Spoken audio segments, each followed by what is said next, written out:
the GAA being for everybody is the most important part. It doesn't matter where you're from, what your capacity is, whether you're good, bad or indifferent at it. We can understand the power a role model has on young kids. If you can't see it, you can't be it. Sport has no barriers. You're all just playing with the same common goal to enjoy and have fun. Thanks a million for being here today to discuss the importance of keeping girls involved and keeping them in the game.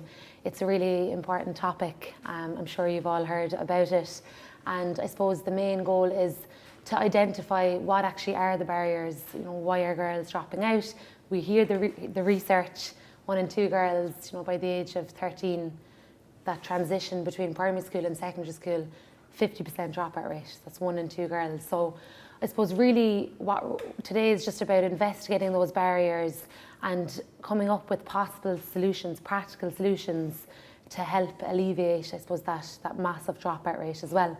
So I suppose from my own experience, I'm kind of lucky in the sense that, as a player, as a researcher, and now as a lecturer looking at this area, that I've come through the process myself from a young girl starting football at the age of 11, probably a bit late to think that it was 11 years of age, but luckily had that positive experience whereby, I enjoyed it with my friends and had that success.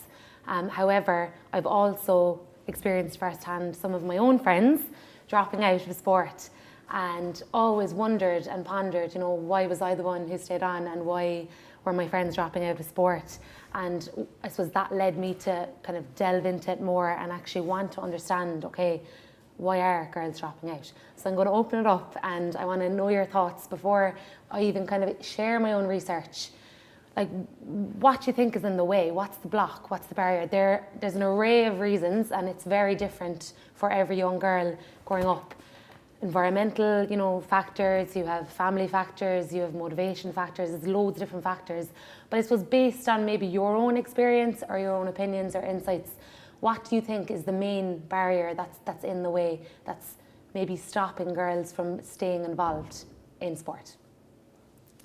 I probably think it's maybe the confidence, just lacking confidence and maybe that self-esteem to actually stay with the sport, particularly if they haven't got the competencies developed, like the fundamentals of movement, the fundamental movement skills or the fundamental game skills that we talk about in coaching. So if they haven't developed those or they don't feel confident or competent in doing them, that's going to be a deterrent factor because they don't feel they're good enough to be with that particular group. So if I'm starting out under 12 years of age, the age group that you started out with, Orla, that if you haven't developed those skills at that point, it could be a deterrent factor that you actually step away from the sport. Absolutely, and I think that's key and something that trickles through the research is that of lack of confidence. And I suppose something that comes into play there too is that kind of social comparison. Girls are very much influenced by their peers and by their friends. And, a teenage girl is quite conscious and there's a lot going on and lots of changes happening. So skill related and kind of body image, it's a big thing for girls and they can compare themselves to other girls and as a result have those feelings of not feeling good enough. Oh my God, am I soloing right? Am I kicking the ball right? Oh, Hannah over there is a better hand pass than me. And that can actually affect my motivation and my willingness to want to be at the training session as well. So that's very interesting with confidence. How do you think, I suppose, we could kind of instill more confidence? Like, what's the solution there? Well, you said that through your research, that girls are more disposed to comparing themselves to other girls, and I suppose that is a starting point as coaches, or as teachers in my position, that you would be getting girls to compare themselves just solely to themselves, so where they were at, and then gauging their journey throughout their skills or whatever aspect of the PE curriculum or maybe Gaelic games that they're engaging with, that they're not comparing themselves to their peers every week. And if it was a simple PE lesson, like I would think, there could be 13 at class, maybe 15 boys, 15 girls. And if girls are going to struggle with their confidence because they're comparing themselves to others, they're also looking at the boys there as well and comparing themselves to them. And they might feel embarrassed or, embarrassed that they're not able to do the same things. So it's about, focusing on those young people and saying, look, you couldn't do this last week. Now you can lift the ball and balance it on the hurl. What are we going to do next? Well, next we're going to travel with it. Can you move and balance it? And just build up their confidence and make sure that they're comparing themselves to themselves and gauging, you know, their improvement rather than, you know, looking at other girls and feeling bad about themselves because they're not able to perform the skills as well as others. Absolutely, and I think with the whole skill-related confidence as well, I think, and comparing to yourself rather than the other, I think a lot of the time, you know, that boils down to communication as well and having that like positive reinforcement for girls. I think I'm just speaking on my own behalf. I would crave that, not validation, but more so the feedback, you know, whether it be skill-related feedback or, you know, feedback during a game, etc., that I know where I stand and I know what I have to improve on, rather than kind of looking at other girls or looking at what's going on externally as well, that you're giving them, you know, the onus to look at their own performance as well as actually helping, and that's going to help the team environment and their motivation as well. Have you experienced something, Hannah, like in that regard? I think there's just one comment that I'd like to say on it, and I think that has a huge part to play, is equality at the end of the day. When we look, you know, as a young player, when I was 11 or 12, I went down to my local club. The lads would always play in the first pitch. We were always pushed aside to the second pitch. Things are getting better, yes, 100%, but there's so much more to go. And I suppose I was fortunate. Look, I decided when I was 11 I wanted to play for Cork, and that was that. There was nothing getting in my way, and I'm very fortunate that I had real support from my family, friends, and whatever. But, you know, if you're a young girl and you're not getting the same opportunities as the young boys, and you're lacking confidence on top of that, it's very easy to slip down. Or if you look at, open a newspaper, guys, no role models to look up to, nothing to see what I can become if I stay at this. And like, if I'm just going to be treated as a second-class citizen here, why would I stay at it, you know? So that's my opinion. I think equality has a lot to play in this. Yeah, and I agree. Like, I think, look, we are narrowing the gap slowly but surely, and there has been great progress over the years. I remember when I started playing with the Cork ladies, you know, even just the numbers and the attendance in itself is evidence that the game has, you know, it's progressing constantly. There are still some, you know, bits and pieces that do need to be improved. But I think you mentioned a good point there, Hannah. You mentioned like role models and, you know, that whole, if you can't see it, you can't be it. And I think it's so important, and we can't underestimate the power of like that positive influence from a role model, whether it just be campaigns or whether it just be getting your local, you know, girl, junior girl, senior girl in the club to come down to the under 6 or the under 8s in the club, just to have that presence there, I think is so important, because we all remember days, and I'm sure you can all relate to, being in school, primary school, secondary school, and so, you know, the local team or the local stars that come in with the cup. They're the days you remember, and it's important to allow that platform and opportunity so that I want to be like her. You know, I want to play Cork Camogie like Hannah Looney and football. I want to be a dual player. So I think it's important that that visibility is there as well. And look, it is getting better. However, I do think more at maybe a school level, at a club level, it's not that hard to organise really. I mean, it can just be within the club. It can be just club players that they are role models. Parents is another thing. Parents can be the perfect role model. You know, what the research is saying is that if parents are physically active and involved and have that interest in sport, then 9 times out of 10, the children are going to be involved as well. So I do think that it's kind of working with what we have. Okay, how can we try and get, you know, parents and role models and more of that positive social support and positive reinforcement as well, so that girls are allowed to kind of flourish and essentially stay in the game. Yeah, and just on the role model piece, I think, you know, as I said, I grew up in a GAA family. I was probably looking up at the Cork footballers was who I was admiring at the time. You know, I come from a Hada. Conor Coonahan was the manager at the time. Pierce O'Neill, Kieran O'Connor, they were playing. They were the team that won the 2010 All-Ireland. But I wonder if I was 11 or 12 now, I'd probably want to play hockey for Ireland. I'd probably want to play soccer for Ireland and go to a World Cup, because all these girls are getting this huge platforms that wasn't there when I was 11, you know. So it's great to see, as you say, but needs to keep improving. Absolutely, yeah. And I suppose like that as well, you know, just in terms of sport participation itself, like, you know, there are other avenues within the club set into it. It's not necessarily you have to be a county player, you have to tog out for your senior club. Like, there are other roles and responsibilities for female athletes as well, such as refereeing, you know, such as the admin side, maybe female liaison officers there, chairperson, etc. So there's loads, you know, a PRO, there's loads of other roles that can be adopted, not necessarily just you have to be, you know, fit and you have to be scoring 10 goals kind of a thing, that there are other avenues. And I'm very interested to kind of hear your insight, Maggie, just on, I suppose, what inspired you to kind of go, you know, down the route of refereeing. Like, were your club very supportive of that, and what were the opportunities there for you, and how were you inspired along that line? Yeah, really good question, Orla. In terms of inspiration, it definitely wasn't an inspiration that I ever wanted to become a referee, to be honest with you. It just happened upon my door. I'm very passionate, very involved with coaching within the club. A junior player playing a wee bit of camogie and a bit of ladies football. The opportunity came. The chairperson at the time, when I was involved with the coaching, he came over to me and he says, Maggie, he says, I've got another job for you. I was like, right, what have you in mind? He says, the club actually need a referee. And I said, right, what does this entail? So it kind of went off from there. So anyhow, I agreed because I'm a club person. I felt it was an opportunity that I'm giving something back to the club. So lo and behold, yeah, my name got nominated forward, and I'd done the referee's course, and I assumed that it was just going to be refereeing a few underage games and job done. There you go.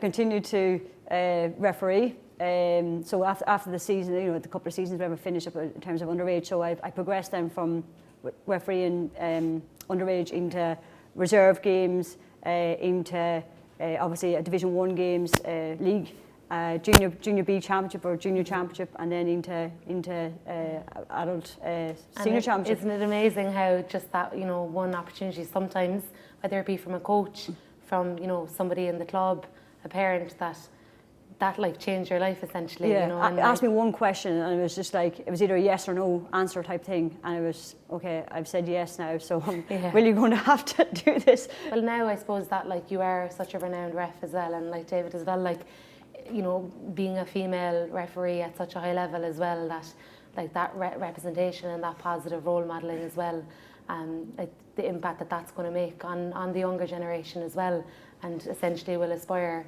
hopefully younger girls as well, and women, to maybe, you know, take that leap if they are interested in wanting to become a referee. And I think it's important that we're not too like tunnel focused with that yes, we will have girls who want to represent their county. We will have girls who may want to who enjoy playing with their club and just enjoy turning up every Tuesday and Thursday night, and they're keeping fit and they're releasing a bit of stress, and that's okay.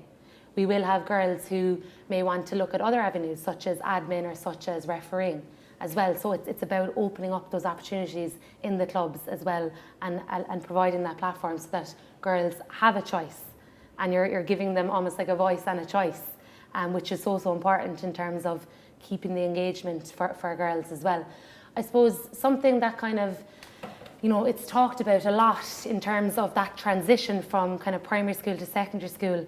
Those teenage years can be quite tricky as well. You know, there's a lot of changes going on.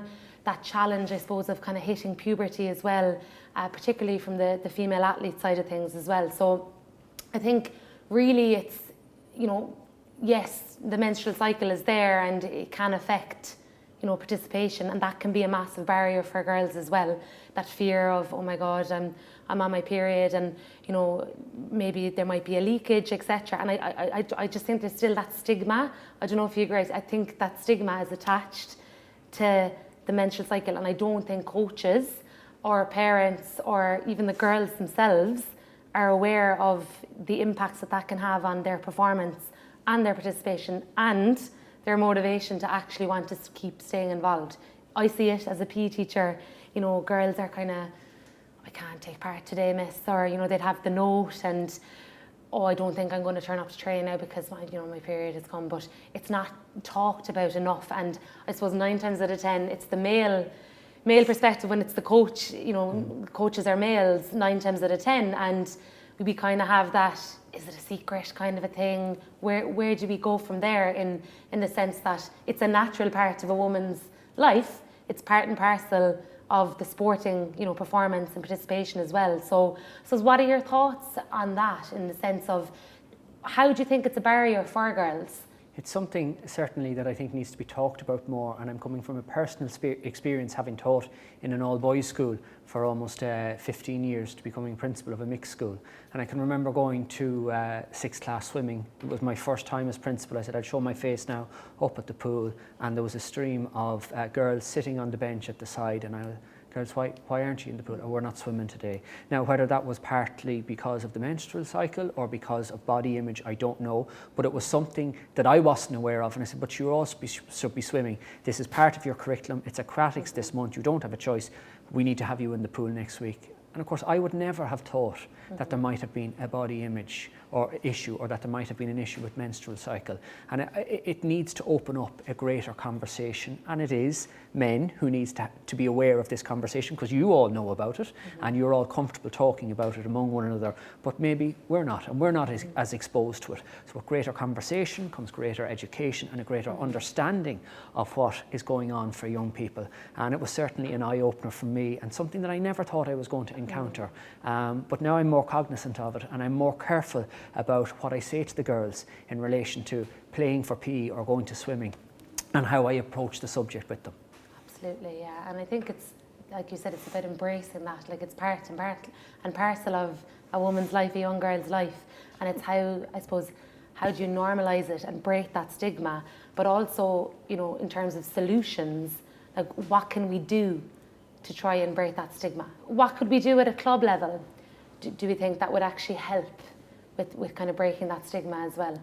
It's only now we're starting to talk about the menstrual cycle and periods in the elite level in adult games.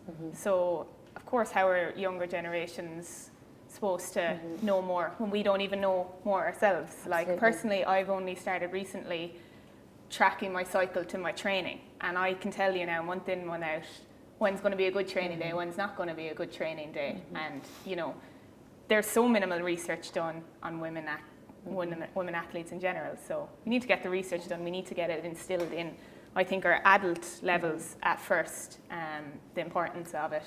And like, even, you know, in Cork Camogie setups now, we do a wellness tracker before trainings and stuff. And this is the first year I've seen, are you affected by your menstrual cycle? So I think my opinion would be, we need to get it right at that adult level and show it, normalise it, and then it can filter down.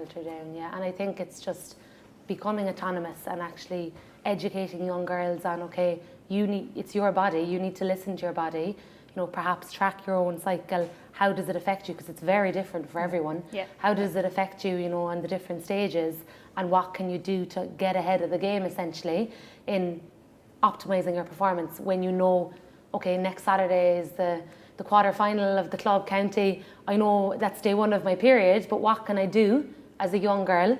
You know, I'm not going to have all the answers, but can I track my period? Can I maybe get more sleep? Can I maybe increase my nutrition so that I'll have more energy on game day, etc.? So I think it's more about like empowering the young girls, I feel, because it's fine to say to a coach, right, this and that, but at the end of the day, it's the girls that we need to help, and they need to stand up essentially and take that responsibility as well.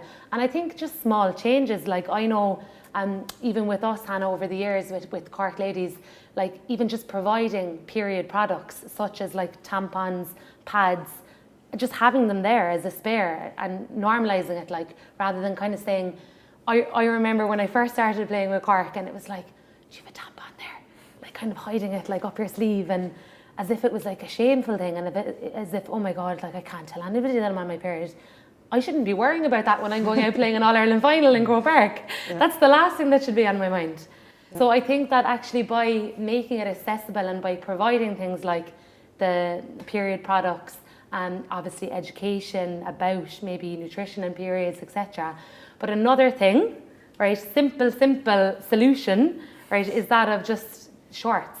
So first of all, the colour of the shorts can be a massive, like obviously with Cork Hannah over the years, and still, well, we've changed that now, but the dread of wearing the red and white shorts coming up to a game or training when you have your period, it's like, literally, Hannah, will you check the back of my shorts there?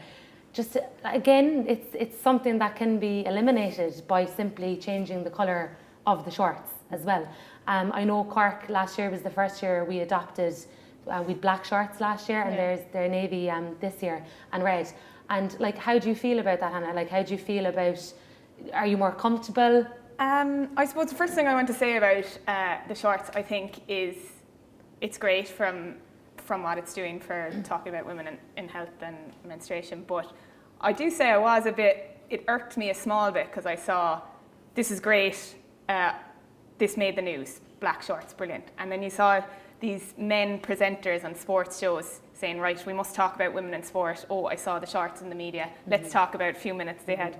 Oh, great, we're talking about periods, great, tick the box, move on, you know. So I suppose that was the one thing that kind of disappointed me, was the reason women in sport was making the media was talking about shorts. But at the same time, it's very important to have this conversation about women's health. But I did feel like a lot of it was a kind of a tick the box exercise.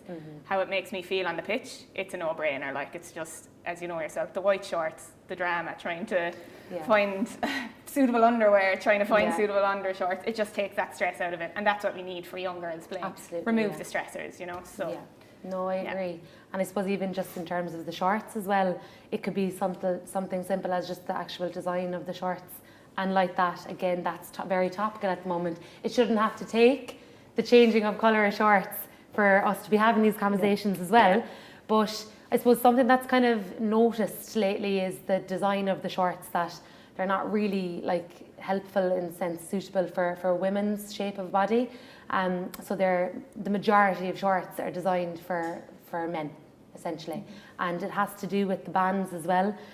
So the bands will sit at the smallest part of a waist, which is above the hips, usually for a woman. And as a result, you know, the shorts will kind of rise up a bit, which can be quite uncomfortable and awkward as well, which is another barrier that can be in the way. But it's a simple solution, right? So perhaps even looking at the design of shorts, looking at the changing. I know some teams have adopted that already, and that they're changing the colour as well. Small little steps like that, just in terms of body image, because we know that body image is a massive, massive thing for girls and is a big barrier, and is one of the reasons why girls are dropping out as well. So, and I guess even outside the shorts, we don't help each other, we don't help ourselves in the sense that all my gear, GAA gear at home, and I have a lot of it, I'd say 95% of it is made for men, you know, so... And Orla through the years, like trying on the leggings and only one of them fitting up to her hips, and then trying on the jersey and it looking like a crop top. It's either one extreme to the other. We're either swimming in the jerseys or the gear, or they're absolutely bait onto us and we're uncomfortable then. So it's trying to like find the right design, I feel, is a simple solution in terms, because girls do care what they look like. You know, we have to remember body image is a massive influencer when it comes to looking good, and that friends comparing. So we need to embrace that as well and allow girls to feel good in themselves on the pitch just as much as off the pitch as well.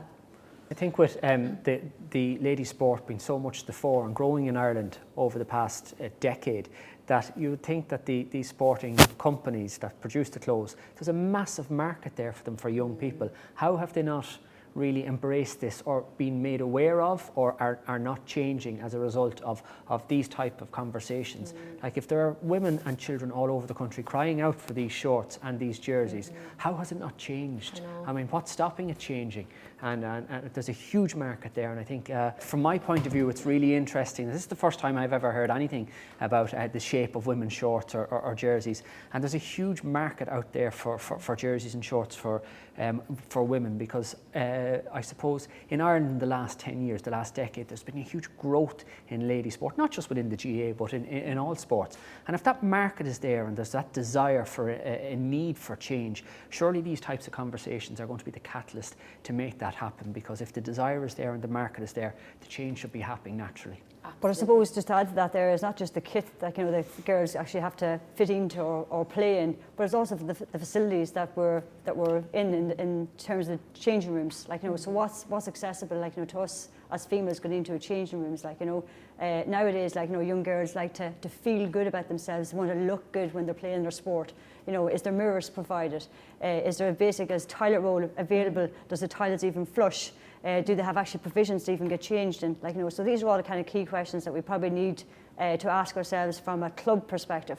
Like what kind of facilities are we facilitating our young players coming to play our sports? Is it open to everybody? Is it accessible to everybody?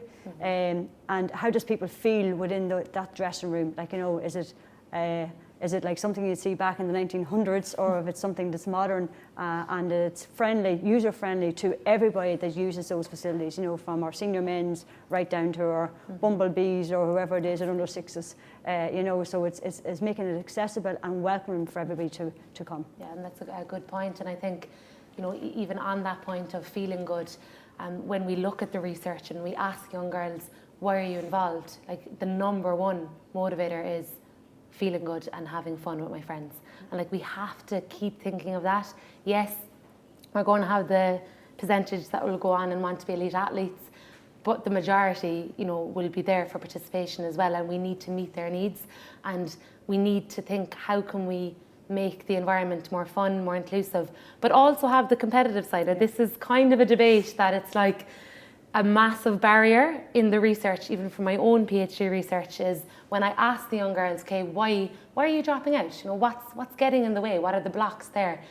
Lack of interest and lack of fun, coaches being too strict, environment being too serious, too competitive, right? That's what young girls are saying, right? In a GAA context. So I suppose really that kind of begs me to ask the question, okay, what is the solution to that? Okay, like, obviously on one side we're saying girls are playing because they want to have fun, they want to be with their friends, and ironically the number one barrier is because they're not enjoying it. Coaches have been too strict, too competitive. So like, where do we go from there? I mean, how do we make it, is it less competitive? Do we still have the competitive element?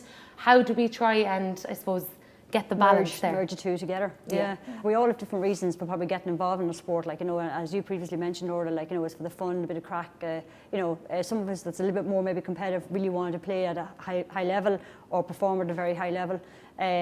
But from a coaching perspective now, we do have to look at the reasons for why kids come to our sports. What's a motivational factor? What's the top 3 reasons why they come to our sport, and how can we accommodate that? Is it the provision of in terms of 2 streams, the competitive route for those who really want to compete or really enjoy the whole challenge of competing, or if it's the second door, where it's a kind of a recreation, bit of crack, and you're learning just skills of the game, increasing your fitness, but it's through fun and through an environment where it's friendly and it's based at the needs of within that group. But I think we just have to probably have to open our minds in terms of our culture and our ethos, maybe within our club structure now, that we have to adapt to the needs of the group of the young girls or young boys that's coming to our doors. Because not everybody's going to be a top level performer, and we all know that in order to create the cream on the top, you need to have a very, very wide and sound foundation at, you know, under 8s, 10s, 12s, and, you know, we all can accept and move on and move into different directions. Like, you know, so I could play Gaelic football for a year, I might take on basketball next year, and that's okay. It's okay for a child to experiment and to do that, but it's a door open for them to come back.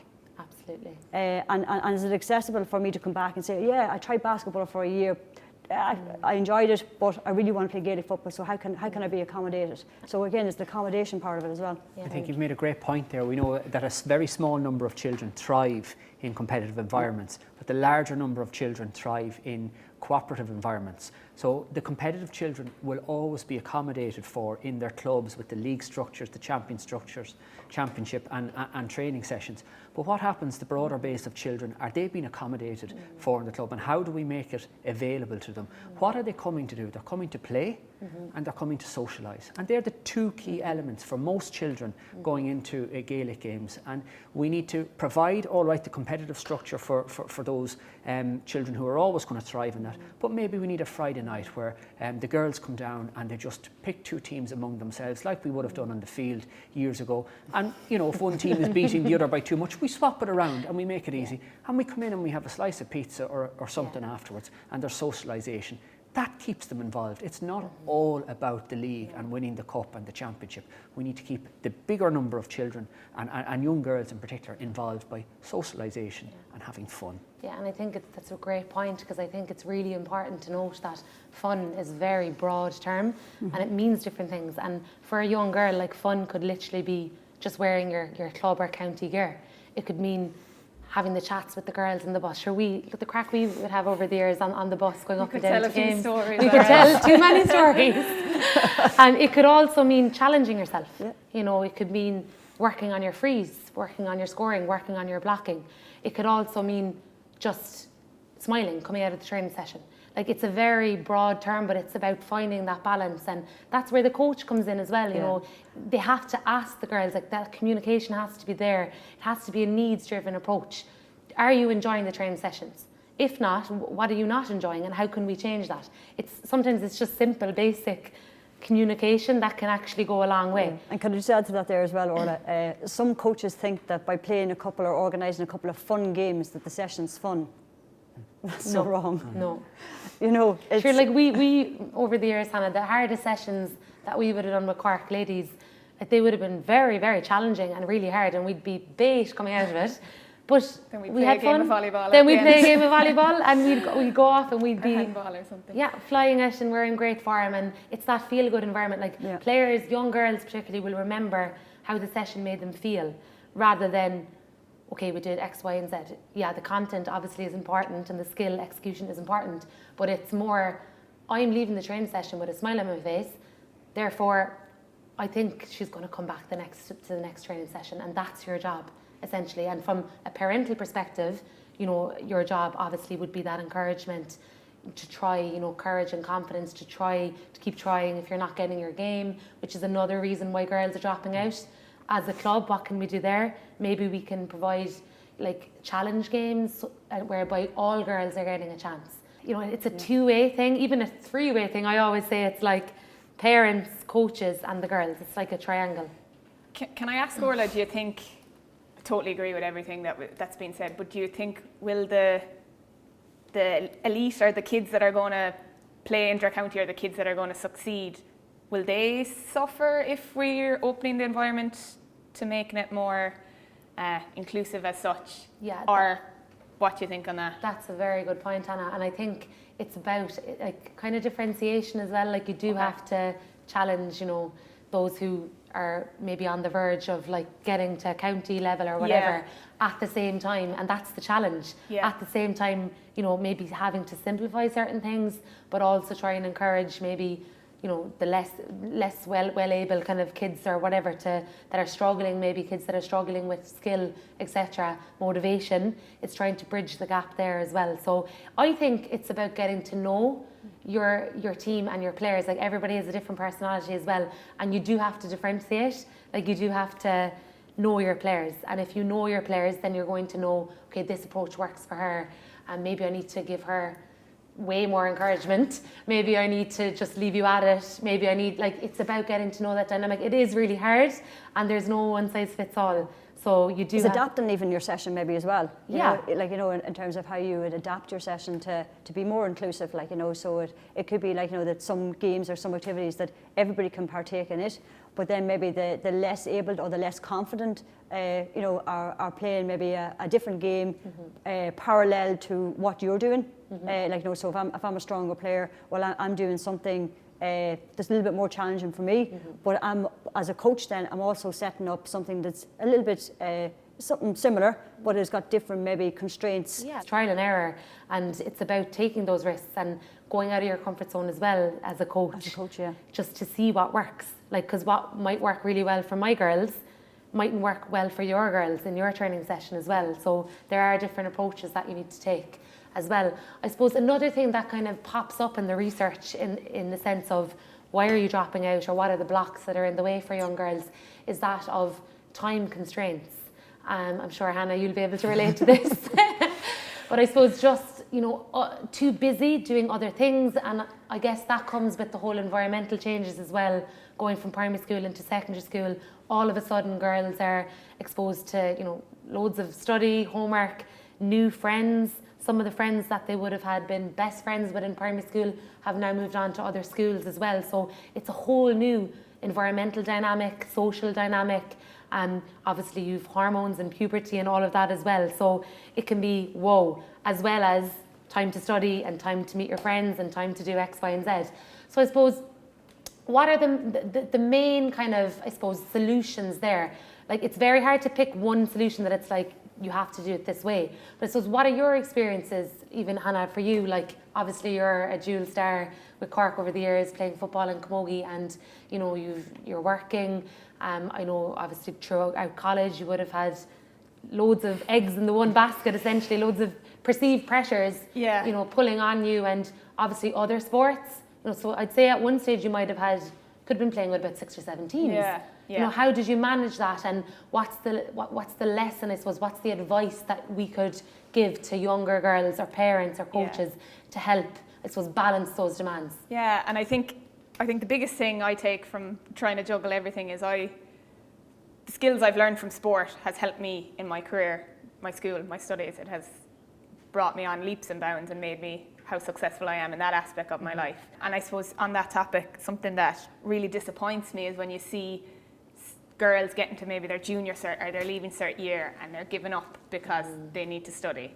And I'll tell you one thing, if you have your time where you're, right, I need to study till 7 because I'm going training, you'll get it done. You know, you'll get it done, and you'll get it done a lot better because you have those times that you just have to get it done. Well, that's just me personally. If you gave me a week to do something, I'd still do it on the Sunday, you know, whereas if I have my schedules, and you're going to feel so much better if you go out and run for an hour and then come back to the books. You're going to be so much more alert. And I bet you know there's plenty of research in that, you know. Do you think it's the parents that are putting pressure on, you know, okay, you've your leaving cert now, you need to just stay away and you need to get your head in the books? Or is it more of, are players actually young girls, kind of teenage girls, are they educated, and do they appreciate the benefits of playing, and that it actually will help and enhance their studying and will help them focus and concentrate and release the endorphins and all that? Or is it a bit of both? Or what do you think? Probably a bit of both, Yeah. but probably a lack of education on the parents' side and the kids' side. You know, people are like, oh, I must need 10 hours to study. You don't. You can do it in an hour if you're efficient about it, you know. And it's, as you say, teaching kids about all the benefits that sport will actually give them if they keep it up through their studies, through college, through work. You know, you can do it. You know, I play camogie with Cork, I play football with Cork. I live in Kilkenny, I work in Tip, I train in Cork. You wouldn't know where you'd find me on any day of the week. And so when they say, I don't have time to do it, we'll just say, look, get on to Hannah. She knows it all. You know, it's not easy, but I think if you're passionate about something, it's and worth it, you know? what kind of factors have helped you, like have influenced you in that busy lifestyle and that kind of time prioritizing and things like that? Like, would you say your coach-athlete relationship, you know, have you good support structures around you, or is it more so that you kind of take the onus on yourself and you say, okay, I need to be here X, Y, and Z, or is it, you know? Yeah, there's probably a lot of things that contribute to it, and as I said, if I know I need to go training at 7 o'clock in Cork, I know I need to get into work earlier. I know I need to get my work done. I know I need to get on the road. Whereas if I didn't have to go to training that evening, it might take me an extra hour to get out of the bed. It might take me an extra 2 hours to do a task that might take me 30 minutes. But I think a big thing that I've had growing up or in recent times is just support between management and in the dressing room. And I suppose I take it for example, I think what's been brilliant that's coming into our inter-county setups, and I know other inter-county setups, and needs to feed down, I think, to a club level, it's just that kind of mental health aspect. You know, in both Cork football and Cork camogie at the moment, we have a mental health coach who is just there for you to help. If you were like, oh, I'll pick up the phone and be like, geez, I'm so busy this week, I don't know how I'm going to do everything. To just talk it out and talk through it, and to be able to have those communication and open door goes a long way, you know. So important, so important. So I suppose really when we look at like the barriers and, you know, all the reasons why girls are dropping out and understanding that firsthand, I suppose looking at, okay, practical solutions, but also we look at that culture in the club setup. So, you know, how are we going to try and empower young girls to want to turn up to that training session on Tuesday night, to want to tog out, even though they have camogie and basketball and everything else on. And what's the culture, and how can we create that kind of culture to empower and allow the girls to flourish, but also to help them retain participation in sport? Yeah, that point just really resonated with me just when Hannah was speaking there in relation to juggling all that stuff that's going on for you in terms of being a junior player, your work and everything that there.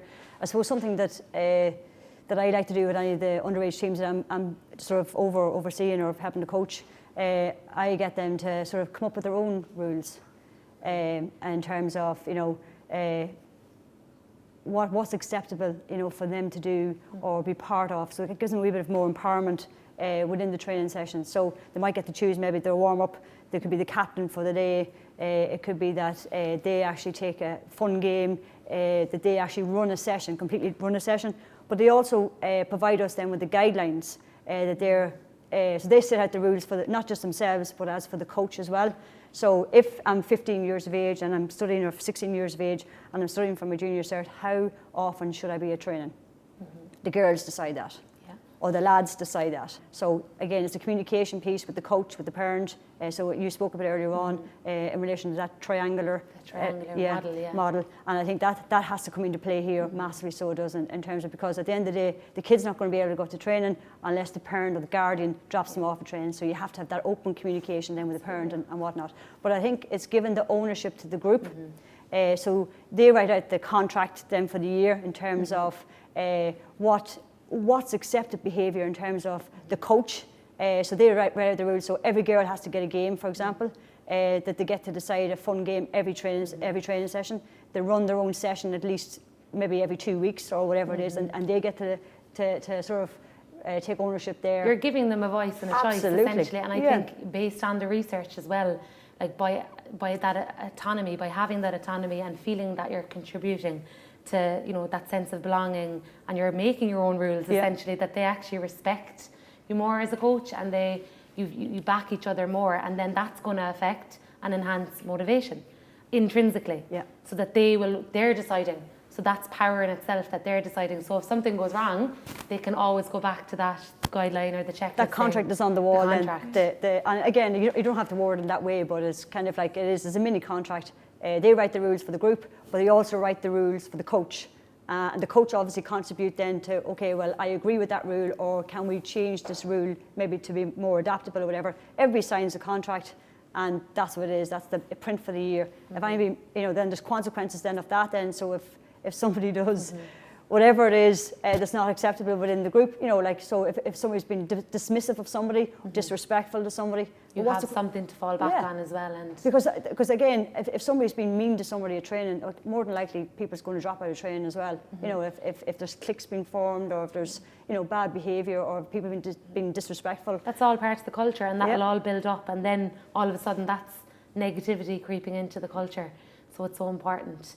Any other thoughts? I just want to say in that I really like that, Maggie. I've never seen that in an underage setup. I think the skills you're teaching kids outside of what that's life skills that you're teaching them there, and you're keeping them honest. So I just found that really interesting. I think that's really good to have that in underage setups.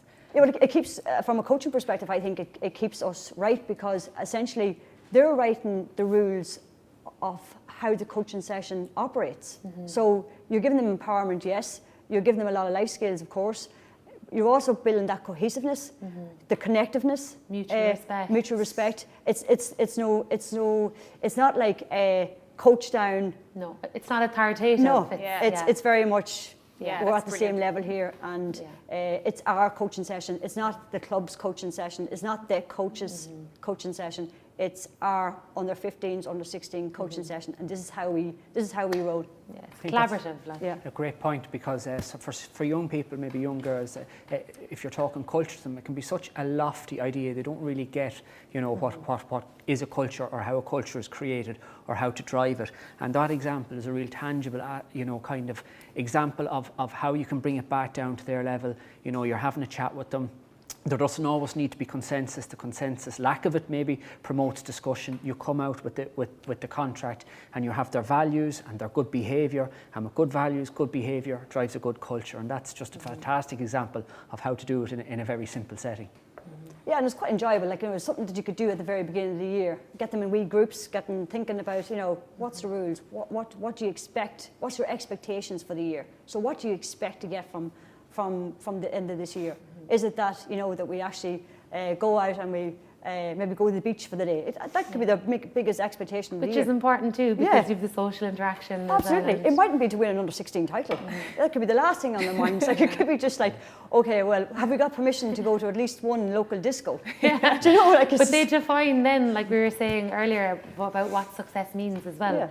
Yeah. So that takes the pressure off. Yeah. And also, in doing that, it's actually feedback for the coaches as well. Kind of indirectly, the coaches kind of know where they're at with them, and they can always fall back then to that collaborative contract, if we want to call it that. Yeah. I think you've mentioned success there, and how we rate success is so important. If you're a coach of a young ladies football team, success might not mean winning the championship. It might mean keeping a group of players, 20 of them, playing for 10 or 15 weeks, that they all turn up to training and they all get game time. And after 20 weeks, if they're all still there, that's success.